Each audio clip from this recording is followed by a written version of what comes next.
Bonjour, on poursuit le chapitre 8 et on arrive à ce qu'on peut appeler le début de la sagesse. Donc on va remonter à la création du monde. Et nous sommes arrivés au verset 22, Kafbet. Hachem Kanani Reshit Darko, qu'on peut traduire par Hachem m'a créé Reshit Darko, le début de son chemin. Kedem Mif'alav Me'az, antérieurement à ses œuvres, Me'az dès lors. Me'olam, le kaf gimel, Nisarti Merosh.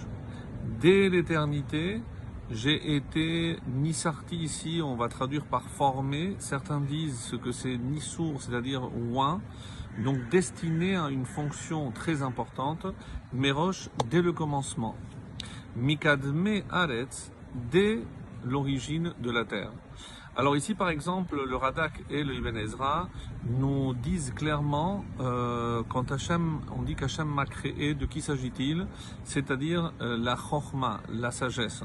La Chokhma que je peux aussi assimiler à la Torah, puisque où je trouve la Chokhma Hachem, la sagesse de Dieu, eh bien évidemment c'est dans la Torah.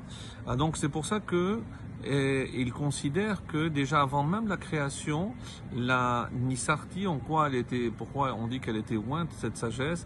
Parce qu'elle était déjà comme une reine. Donc c'est elle qui dirigeait et c'est grâce à elle que toute la création va pouvoir être réalisée. Donc le mot Nisarti, d'après une autre interprétation, pourquoi j'ai traduit d'abord par formé? Parce que Nissour, qui ouin, c'est parce que c'est comme le liquide qui coule, comme de l'huile. Alors on compare cela aussi à une statue que l'on coule pour la former. Donc c'est dans ce sens-là qu'on peut assimiler, écouler et former. C'est pour ça que ces verbes rentrent bien, comme par exemple pour l'investiture d'un roi. Donc on avait l'habitude de le oindre, donc comme pour David, Hameler et autres. Alors, le Baal HaTurim nous fait remarquer ici quelque chose de formidable. Il nous dit, si je regarde dans le premier verset de la Torah, dans Bereshit, on dit qu'il y a 6 fois la lettre Aleph. À quoi ça correspond? C'est aux 6000 années que va durer le monde. Après, Veha'aretz Haïta Tohu, le deuxième verset, on retrouve 2 fois le Aleph. Pourquoi? Parce que le Tohu, il y aura 2 millénaires de Tohu. Ensuite, on verra par la suite, Vayomer Elohim Yehi Or, que la lumière soit. Et là-bas, on va voir que cette lumière, qui est la Torah, donc qui est la sagesse de Dieu, eh ben, dans ce verset, il y aura 4 fois la lettre Aleph, 4 millénaires, parce que Aleph, comme vous le savez, c'est un millénaire, et quand elle précède les centaines. Et donc, pourquoi 4 millénaires? Parce qu'il y a 2000 ans de Tohu, ensuite il y a 2000 ans de Torah, plus les 2000 années de temps messianique. Donc ça fait 4000. Et lorsque je regarde donc ce verset, le nôtre, Hachem Kanani Reshit Darko Kedem Mifalav Me'az, le premier qu'on a cité, eh bien, il y a 2 fois le mot élève. Et pourquoi ici, par rapport à la sagesse? Parce qu'on dit, le Baal HaTurim dit qu'ici on fait cette allusion à la Torah. Donc ça fait allusion aux 2000 ans de Torah, c'est comme ça qu'il le dit. Alors, Kaf Dalet, Be'en Tehomot Cholalti. Alors, Be'en Tehomot, quand il n'y avait pas Tehomot d'abîme, Cholalti, j'ai été enfanté. Comme le traduit ici le Da'at Mikra, donc j'étais enfanté. Be'en Marianot, Nirbade Maïm, quand il n'y avait pas Mayanot, des sources, Nirbade Maïm, chargées d'eau. Alors, 25, Beterem Harim Hotberu, avant que les montagnes ne fussent immergées. L'ifene Gevaot Holalti, et avant les collines, j'étais enfanté.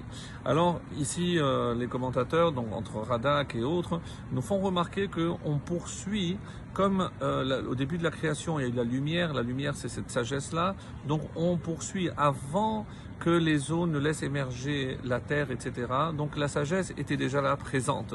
Et c'est pour ça que, par exemple, on nous dit dans la suite, le verset 26, Adlo asa eretz vechutzot, comme il n'avait pas fait encore la terre et chutzot. Alors il y a ici plusieurs interprétations. Chutzot on peut traduire par les déserts, verosh afrot tevel, et ni les premières poussières tevel du sol, pour coller le maximum à la traduction.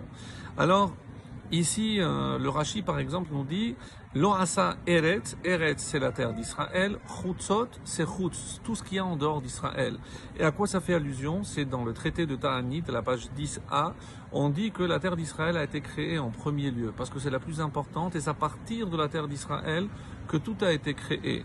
Et à quoi fait allusion Rosh Afrot, donc les premières poussières, donc Afar, qui min afar bata vel afar tashuv. Rashi nous fait remarquer ici que qu'est-ce que c'est afar? C'est une allusion à Adam, à l'homme. C'est-à-dire avant même la création de l'homme, la chorma était déjà présente. Et je termine avec le verset 27. Bahachino shamayim sham ani. Quand il a établi les cieux, sham ani, j'étais là. Bechuko hug al peneteom. Quand il a formé, il a tracé un cercle sur la face de l'abîme. Et on verra par la suite que ça fait allusion à la suite de la création. Excellente journée.